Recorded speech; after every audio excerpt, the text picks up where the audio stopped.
அல்லேலூயா சொல்லுங்க. நேரா சொல்லுங்க படிமா. அப்பொழுது இடது பக்கத்திலே நிற்பவர்களை பார்த்து சபிக்கப்பட்டவர்களே என்னை விட்டு பிசாசுகளுக்காகவும் அவருடைய தூதர்களுக்காகவும் ஆயத்தம் பண்ணப்பட்டிருக்கிற நித்திய அக்கினியிலே போங்கள். ஏன் படிங்க. பசியா இருந்தேன், நீங்கள் எனக்கு போஜனம் கொடுக்கவில்லை. தாகமா இருந்தேன், நீங்கள் என் தாகத்தை தீர்க்கவில்லை. அந்நியனா இருந்தேன், நீங்கள் என்னை சேர்த்துக் கொள்ளவில்லை. வஸ்திரம் இல்லாதிருந்தேன், நீங்கள் எனக்கு வஸ்திரம் கொடுக்கவில்லை.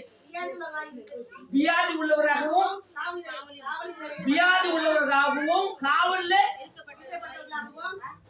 இருங்க. வியாதி உள்ளவராகவும்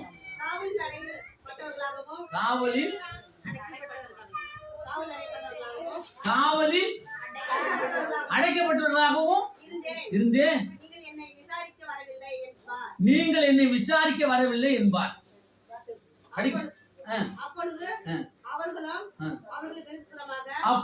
அவர்களும் அவருக்கு பிரதியுத்தரமாக, ஆண்டவரே உம்மை நாங்கள் பசி உள்ளவராகவும் தாகம் உள்ளவராகவும் அந்நியராகவும் வஸ்திரம் இல்லாதவராகவும் வியாதிப்பட்டவராகவும் காவலில் அடைக்கப்பட்டவராகவும் நாங்கள் எப்பொழுது கண்டு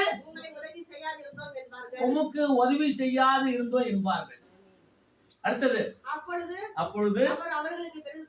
அவர் அவர்களுக்கு பிரதியுத்தரமாக மிகவும் சிறியவர்களாகிய இவர்களில் ஒருவனுக்கு நீங்கள் எதை செய்யாது இருந்தீர்களோ அதை எனக்கே செய்யாதீர்கள் என்று மெய்யாகவே சொல்லுகிறேன் என்றார். கர்த்தருடைய பரிசுத்த நாமத்தில்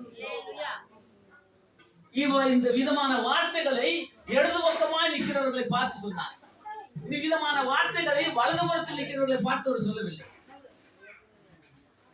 செய்யாத மக்களை பார்த்து சொல்லுகிறார், செய்த மக்களை பார்த்து சொல்லவில்லை. கொடுக்காத மக்களை பார்த்து சொல்லுகிறார், கொடுத்த மக்களை பார்த்து சொல்லவில்லை.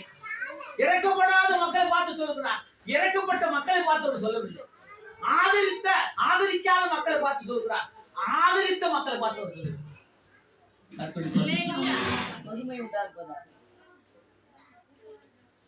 என்னன்னு சொன்ன ஒரே ஒரு வார்த்தை சொன்ன. என்ன வார்த்தை சொன்ன? சபிக்கப்பட்டவர்களே. இப்ப மலிகா புத்தகத்தில் என்ன சொல்லப்பட்டிருக்கிறது? மலிகா 3ஆம் அதிகாரம் 10-11 படிங்க.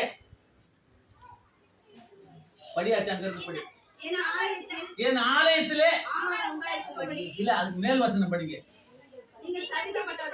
நீங்கள் சபிக்கப்பட்டவர்கள், சனத்தராகிய நீங்கள் எல்லோரும் என்னை வஞ்சித்தீர்கள்.